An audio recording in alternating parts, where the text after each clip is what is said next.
What's your take on this trade? Well, first of all, I appreciate all that Jordan and Marshawn both did, and obviously Jordan's growth has been well documented, and I'm really happy for him from the standpoint of it continues to get better and better and better. And had a good talk with him. Wish both those guys well, and I hope they have great success out there. Looking forward to meeting Joel. I don't know him personally.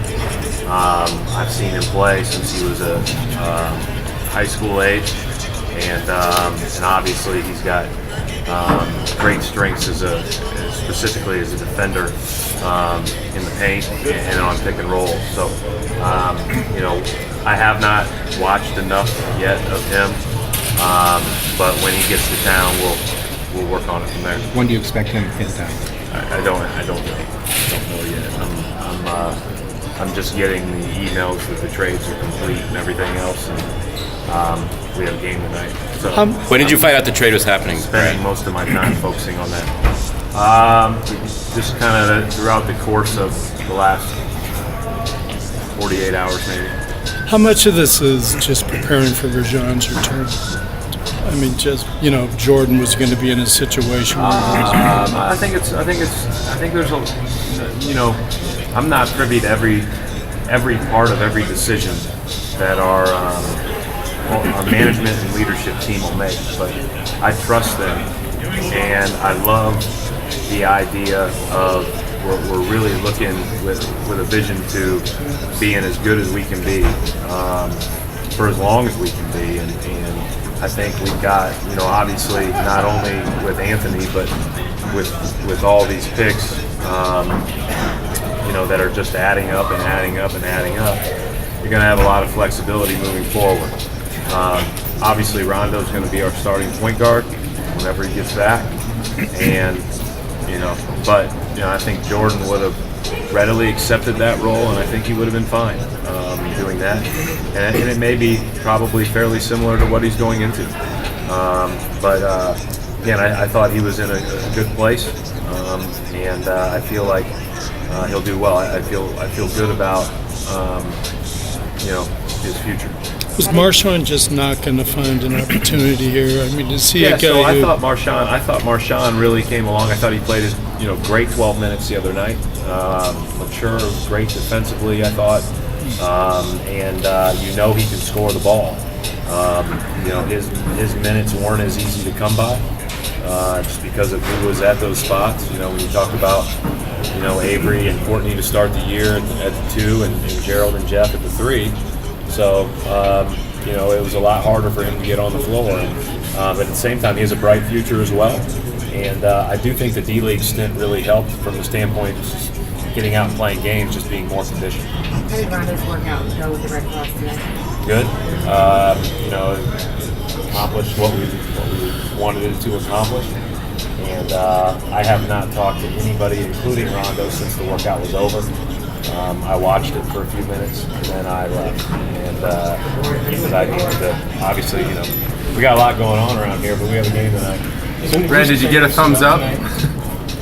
He's going to go through some shooting, and there is a chance that he would suit up tonight, but it would be, but I don't see a chance that he would play tonight. It would be more about just, getting back in that rhythm of pregame activity a little bit. That's Rondo? Yes, correct. And who's going to start the point guard tonight? We're going to, what I am planning on doing right now is Phil at the 1, because, obviously when Rondo comes back, that'll allow everybody to be in their same spots when he ultimately returns. So Phil will start tonight with the same starting lineup, the rest of the guys, same starting lineup that we had. Is this a trade that maybe might weaken you in the short term, but you help you in the long term? I don't know. There's different ways to look at it. Obviously, what we do, we lost a guy that could create his own shot, certainly in Jordan, that I thought really embraced his role as a ball handler for us and did a good job.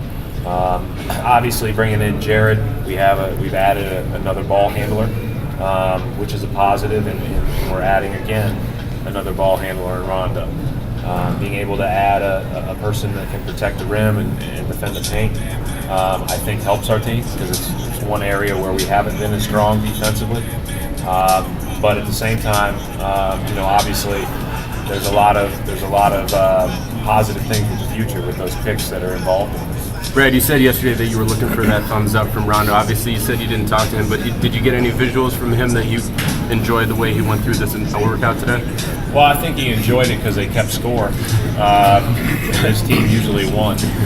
But it was, I think it was more about getting up and down the floor than anything. I got asked the other day if and when he comes back, if there will be a minute's restriction. The answer is yes. We'll cross those bridges with exact numbers when we get there, and go from there. But he looked pretty good. Brad, this is the second trade in the last 2 weeks there.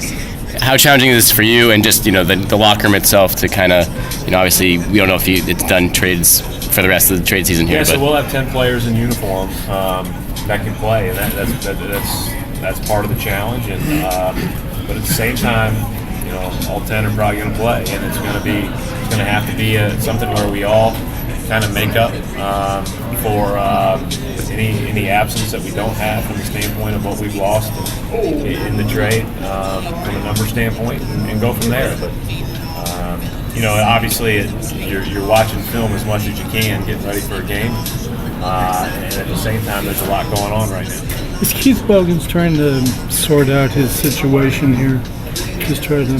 Yeah, I don't really want to get into too many specifics. He's obviously been excused from the team for now, and he's still under contract here. And I personally like Keith, and that's where I'll leave it right now. Do you expect him back? Undecided, unknown. Brad, you guys are obviously a large shooter position. Obviously, it's early, but do you have any idea of how this trade kind of balances things out and how things will look, given that Rondo's season? No, not as crystal of idea as I'll hopefully have in the next 48 hours, and just being able to figure out how best people will work together and how best substitution patterns are going.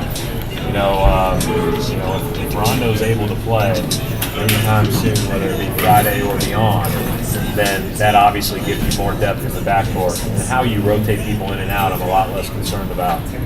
Tonight, I'm just concerned about depth in the backcourt. Right, did management consult with you before executing the trade? Yes. Brad, in terms of Not consult, but talk about it. They've been great, very open. I can't tell you how much I appreciate not only Danny and his group, but just everybody on down the line. This is a very transparent place, and just really, really good people to work with. although you had your kind of featured lineup information, rotations, players, even if it doesn't analyze it out there, it's really interesting starting lineup. He always influences, obviously. His work influences us, as does the whole statistics group, really. But at the end of the day, it may influence, but it's still going to be, there's going to be more than just the numbers that go into those decisions.